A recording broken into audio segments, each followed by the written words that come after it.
February 13th, 1943. Henderson Field, Guadalcanal.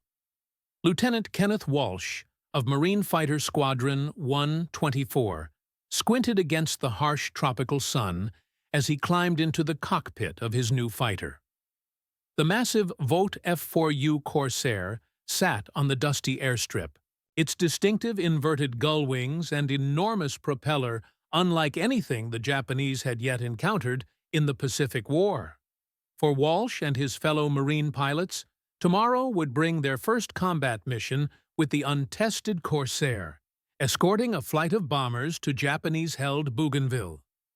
As Walsh settled into the cockpit, he couldn't help but recall the warnings from his instructors back in the States. The Corsair was powerful, fast, and heavily armed, but it was also temperamental and unforgiving. The Navy had already rejected it for carrier operations, dubbing it the Ensign Eliminator for its tendency to bounce violently on landing, with a propensity for ground loops that could flip the massive fighter onto its back. Even more concerning, its long nose severely limited forward visibility, and its port wing stalled before the starboard in slow flight, causing deadly snap rolls without warning. "She's got teeth," Walsh muttered to himself as he ran through the pre-flight checks. "But she's all we've got." The Japanese pilots who would face Walsh the next day had no idea what was coming. Their nimble Zeros had dominated the Pacific skies for over a year, outmaneuvering every American fighter they encountered. When intelligence reports eventually filtered back, with descriptions of the odd-looking American fighter with bent wings, many Japanese pilots dismissed it as another desperate American attempt to match their superior aircraft. Commander Yasuna Kozono of the Imperial Japanese Navy's 201st Air Group later recalled in his diary, "Reports arrived of a new American fighter with unusual wings. We did not consider it a serious threat. American aircraft were technically inferior and clumsily flown. This new one looked even more ungainly than the others." This dismissal of the Corsair would prove to be one of the most catastrophic misjudgments of the Pacific Air War. Within 6 months, the aircraft deemed too ugly to fight would strike terror into Japanese pilots, who would give it the ominous nickname Whistling Death, for the distinctive sound made by air rushing through its wing root intakes during diving attacks. The story of how this rejection-plagued aircraft became one of history's most lethal fighter planes represents more than just a technical evolution. It embodies the fundamental transformation of American air power in the Pacific, from desperate defense to overwhelming dominance, and reveals how industrial might, engineering innovation, and tactical adaptation combined to create an insurmountable advantage. The Corsair was born out of the U.S. Navy's 1938 request for a new carrier-based fighter with unprecedented performance. Vought Aircraft's chief designer, Rex Beisel, faced a challenging set of requirements. The Navy wanted a fighter with the highest possible speed, excellent high-altitude performance, and carrier compatibility. To meet these demands, Beisel selected the most powerful engine available, the Pratt & Whitney AR-2800 double wasp radial engine, producing 2,000 horsepower, nearly double the power of engines in existing fighters. This massive engine created an immediate problem. It required an equally massive propeller, nearly 14 feet in diameter, to harness its power. Such a large propeller demanded exceptionally long landing gear to provide ground clearance, which would make the aircraft too tall for carrier hangars and create dangerous landing dynamics. Beisel's ingenious solution was the Corsair's most distinctive feature, its inverted gull wings. By bending the wings downward where they met the fuselage, then upward toward the tips, he created space for shorter, stronger landing gear, while maintaining proper propeller clearance. This unconventional design gave the Corsair its unmistakable profile, and its nickname among pilots, the bent-wing bird. When the prototype XF4U-1 first flew on May 29, 1940. It demonstrated extraordinary performance. During testing, it became the first American fighter to exceed 400 miles per hour in level flight. Navy test pilot Lieutenant Boone Guyton called it a pilot's airplane. Once you got used to it, you could make it sing and dance. But transforming this promising prototype into a combat-ready fighter proved challenging. Early flight testing revealed serious issues. The birdcage canopy restricted visibility. The massive torque from the engine caused the aircraft to roll violently on takeoff. The landing gear bounced excessively on touchdown. Most concerning for a carrier aircraft, the Corsair exhibited vicious stall characteristics, with the left wing typically dropping without warning, a potentially fatal problem when landing on a carrier. Despite these issues, the Navy ordered production to proceed. The global situation was deteriorating rapidly, and America needed every fighter it could get. The first production F4U-1s were delivered in October 1942, with the expectation they would quickly reach frontline carrier squadrons. Then came the carrier qualification tests aboard USS Sangamon in September 1942. Lieutenant Commander Sam Porter, an experienced test pilot, attempted to evaluate the Corsair's carrier suitability. After just 4 landings, he refused to continue, declaring the aircraft unsafe for carrier operations. The Corsair's long nose completely blocked forward visibility during the approach, making it impossible for pilots to see the landing signals officer. Its bouncing landing gear could cause it to leap over arresting wires, and its tendency toward port wing stall made it prone to veer off the deck. In a fateful decision, the Navy deemed the Corsair unsuitable for carrier operations and redirected all production aircraft to land-based Marine Corps squadrons.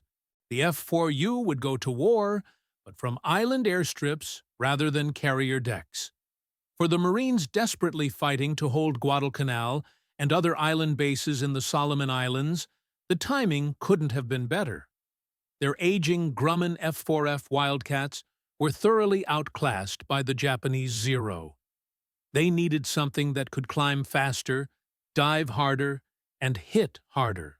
Marine Fighter Squadron 124, commanded by Major William Geese, became the first unit to receive the Corsair in combat. After intensive training at Camp Kearney, California, they deployed to Guadalcanal with 24 F4Us in February 1943. Lieutenant Kenneth Walsh was among the first pilots to fly the Corsair into combat. Their debut was inauspicious. On February 14th, later grimly dubbed the St. Valentine's Day Massacre, 12 Corsairs escorting bombers were jumped by Japanese fighters near Kahili Airfield on Bougainville. In the ensuing battle, the Marines lost 4 Corsairs while claiming only 4 Japanese aircraft. Lieutenant Gordon Lyon Jr. became the first Corsair pilot to score a kill when his aircraft collided with a Zero, destroying both planes and killing both pilots. This sobering introduction to combat revealed that despite its impressive speed and firepower, the Corsair could not dogfight with the Zero on equal terms. Japanese pilots exploited their superior turning ability to get on the tails of the bigger, heavier American fighters. Standard dogfighting tactics developed for more maneuverable aircraft proved disastrous when applied to the Corsair. "We learned the hard way," recalled Captain Wilbur Thomas of VMF 124. "You couldn't turn with a Zero in a Corsair. If you tried, you died." But the Marines were quick learners.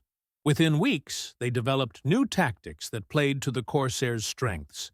With a top speed over 400 miles per hour and an exceptional dive rate, the F4U could dictate the terms of engagement.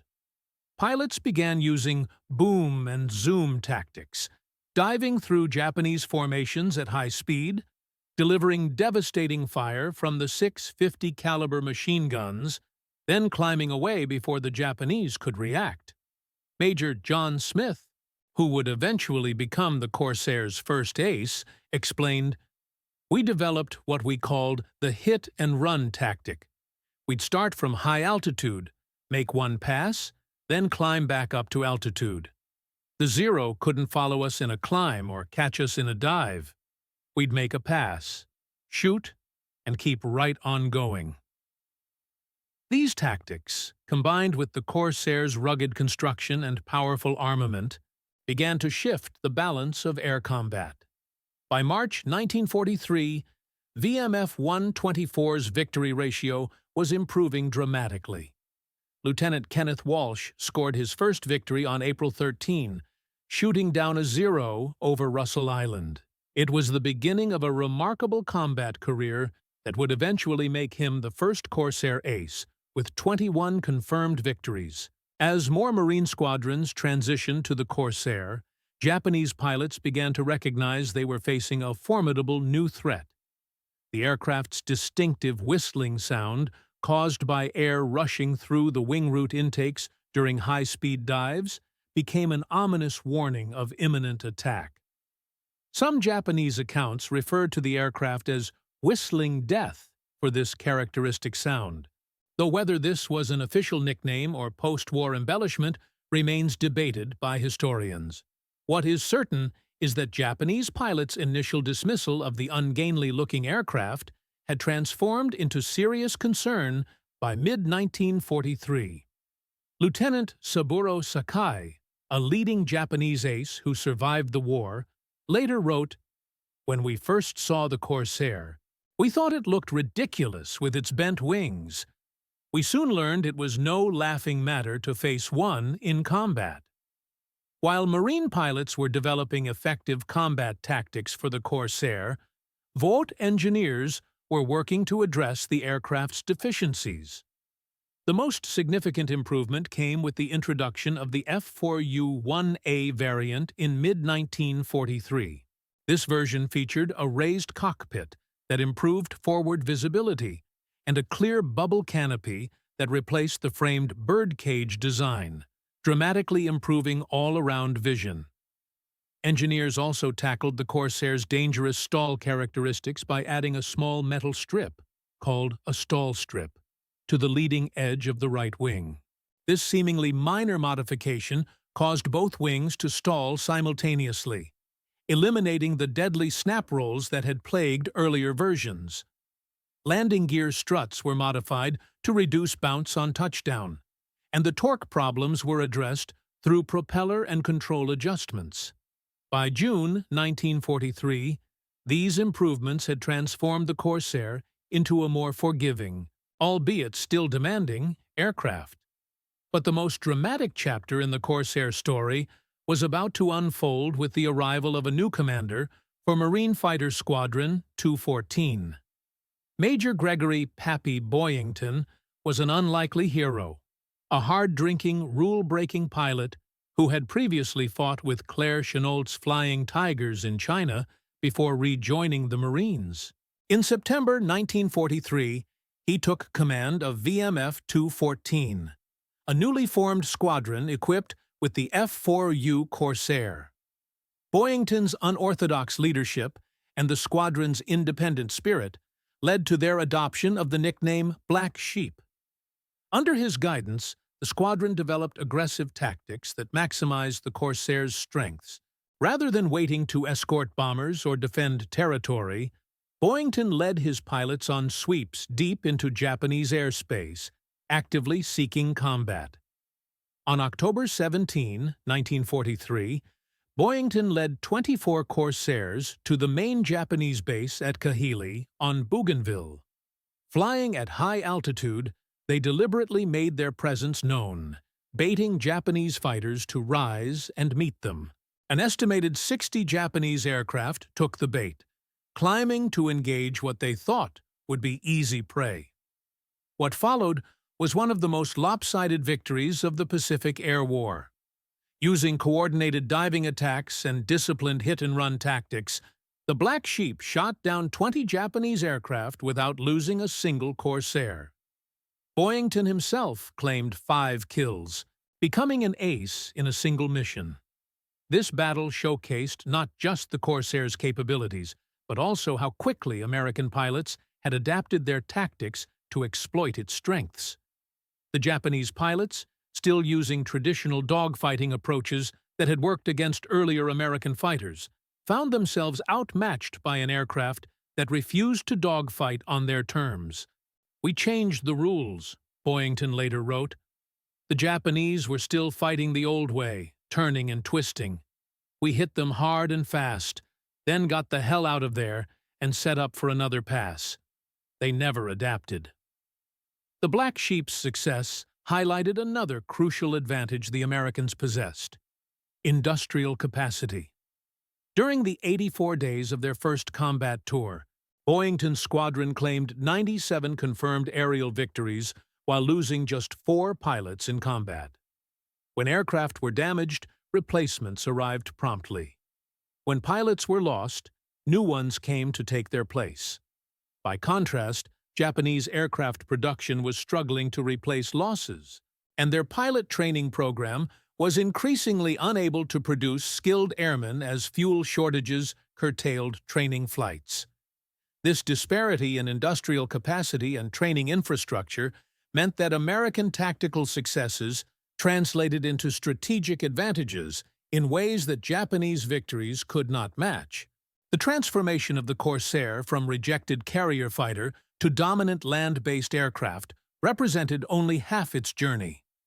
In an ironic twist, the solution to the Corsair's carrier landing problems came not from American engineers, but from British pilots of the Royal Navy's Fleet Air Arm. The British had acquired Corsairs through Lend-Lease in 1943 and, facing a desperate shortage of modern carrier fighters, were determined to make them work from carrier decks. Royal Navy pilots developed a curved approach technique that kept the carrier deck in view until the last moment before touchdown, solving the visibility problem that had plagued American carrier qualification attempts. They also made several modifications to the aircraft, including a shorter wingspan to fit British carrier elevators and improved landing gear oleo struts that reduced bouncing on touchdown. By April 1944, British Corsairs were operating successfully from Royal Navy carriers, proving that the unsuitable fighter could indeed serve in its originally intended role. The U.S. Navy, observing British success, reconsidered its position. In April 1944, the 1st Navy Corsair Squadron, VF-17, began carrier operations aboard USS Bunker Hill. By late 1944, both Navy and Marine Corsair squadrons were operating from American carriers throughout the Pacific, complementing the Grumman F-6F Hellcats that had become the Navy's primary carrier fighter. This adaptation represented more than just a technical victory. It symbolized the flexibility and learning capacity of the Allied forces. What had begun as a problematic aircraft, rejected for its intended purpose, had evolved through combat experience, engineering refinement, and tactical innovation into one of history's most effective fighter-bombers. By early 1945, the Corsair had fully come into its own. With improved variants like the F4U featuring more powerful engines, water injection for combat boost, and improved armament including rockets and bombs, the fighter's versatility expanded dramatically. While it remained a formidable air superiority fighter, its new role as a fighter-bomber would prove equally significant in the final campaigns of the Pacific War. The statistics tell a remarkable story of dominance. Between 1943 and 1945, Corsair pilots claimed 2,140 enemy aircraft destroyed, while losing just 189 of their own in aerial combat, an extraordinary kill ratio of 11-1. Marine Corps and Navy pilots flying Corsairs produced hundreds of aces, with pilots like Kenneth Walsh, Gregory Boyington, and Robert Hansen becoming household names in America. Japanese pilots who survived the war spoke with grudging respect about the aircraft they had once dismissed. Lieutenant Sadamu Komachi, who flew Zeros with the 204th Air Group, recalled, "The Corsair was our most dangerous opponent. We could outmaneuver it, but we could not outrun it, and its diving attacks were nearly impossible to evade." When Corsairs appeared overhead, we knew we were in for trouble. Perhaps most telling was the Corsairs' effect on Japanese tactics. By late 1944, Japanese fighter units increasingly avoided direct confrontation with Corsair formations, attempting instead to bypass the fighter screen to attack American bombers or ground forces. This defensive posture represented a complete reversal from the aggressive tactics that had characterized Japanese air operations early in the war. As American forces advanced across the Pacific in 1944 and early 1945, the Corsair played a crucial role in major campaigns at Peleliu, Iwo Jima, and Okinawa. During these operations, its versatility proved invaluable. On a typical mission, Corsairs might begin by sweeping the skies clear of enemy aircraft, then transition to attacking ground targets with bombs, rockets, and strafing runs before returning to provide overhead cover for ground forces. At Okinawa, the largest amphibious operation of the Pacific War, Corsairs from both Marine land bases and Navy carriers flew thousands of sorties against Japanese positions. The battle saw the introduction of large-scale kamikaze attacks against the American fleet, and Corsairs proved highly effective at intercepting these suicide aircraft before they could reach their targets. Marines on the ground nicknamed the aircraft the Angel of Okinawa for its role in protecting them from enemy air attack. The success of the Corsair represented more than just tactical victories. It illustrated the fundamental advantage America held in industrial capacity. By 1945, three manufacturers, Vought, Goodyear, and Brewster, were producing Corsairs at a combined rate of over 700 aircraft per month. In total, 12,571 Corsairs were built, the longest production run of any American piston-engined fighter. This production miracle stood in stark contrast to Japan's dwindling industrial output. As American strategic bombing campaigns intensified and naval blockades tightened, Japanese aircraft factories struggled with shortages of raw materials, skilled workers, and even electricity. By late 1944, Japanese aircraft production was declining rapidly, even as demand increased desperately. Even more critical was the disparity in pilot training. The American pilot training system was producing thousands of competent, well-trained pilots each month. A typical American fighter pilot received between 400 and 500 hours of flight training before entering combat, a figure that remained consistent throughout the war. In contrast, Japanese pilot training hours were steadily reduced as fuel shortages and combat losses took their toll. By 1945, new Japanese pilots were entering combat with less than 100 hours of flight time, many having never flown the actual aircraft they would pilot in combat. Against experienced American pilots in superior aircraft, these undertrained aviators faced nearly impossible odds. Captain Minoru Genda, one of the architects of the Pearl Harbor attack, and later a senior Japanese naval air commander, reflected after the war. The Americans beat us, not just with better aircraft, though that was part of it. They beat us with their factories and their training schools. For every pilot we lost, they replaced him with 2 or 3. For every plane we built, they built 5. Against such odds, courage alone was not enough. This industrial disparity was manifested vividly in the Corsair's evolution. While Japanese aircraft designs remained largely static due to production constraints, the F4U underwent continuous improvement. The F4U-1 of early 1943 evolved into the F4U-1A, then the F4U-1D with increased fuel capacity and weapons payload. By 1945, the F4U-4 featured a more powerful engine, producing 2,400 horsepower with water injection, along with improved cockpit visibility, armament, and flight characteristics. Each improvement made the Corsair more lethal, while Japanese fighters like the Zero received only incremental updates that failed to close the widening performance gap. The Zero that had dominated the skies in 1942 was essentially obsolete by 1944, yet remained in frontline service because Japan lacked a suitable replacement in sufficient numbers. As the war entered its final months, the Corsair participated in the last major carrier operations against the Japanese mainland. Operating from fast carriers of Task Force 38, Navy and Marine Corsairs struck airfields, factories, and transportation networks throughout Japan. During these operations, they faced increasingly desperate but diminishing opposition.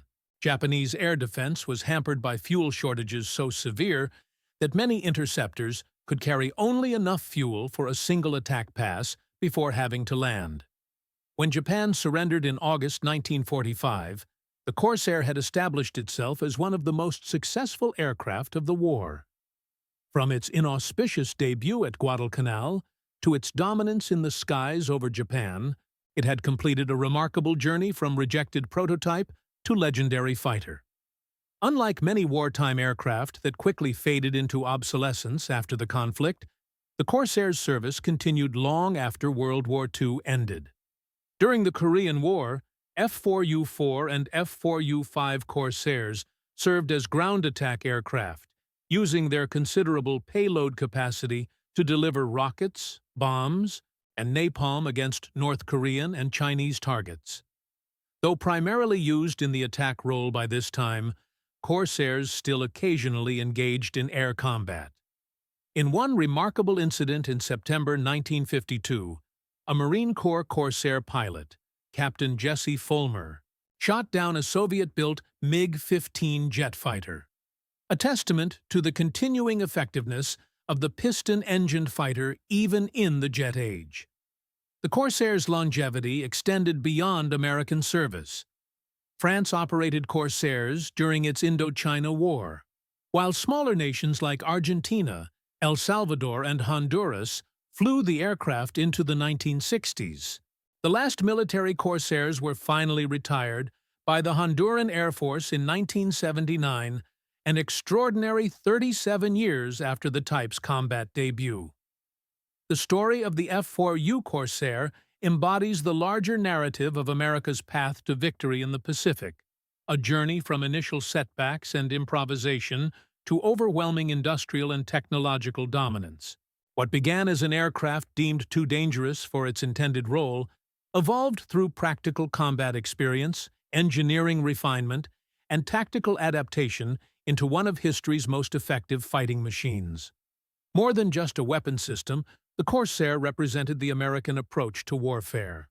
Pragmatic, adaptable, and backed by unprecedented productive capacity. When the aircraft first appeared over Guadalcanal in February 1943, few could have predicted that this ungainly-looking fighter, with its bent wings and dangerous handling characteristics, would become a symbol of American air superiority. The Japanese pilots, who initially dismissed it as too ugly to fight, learned a harsh lesson about judging combat effectiveness by appearance.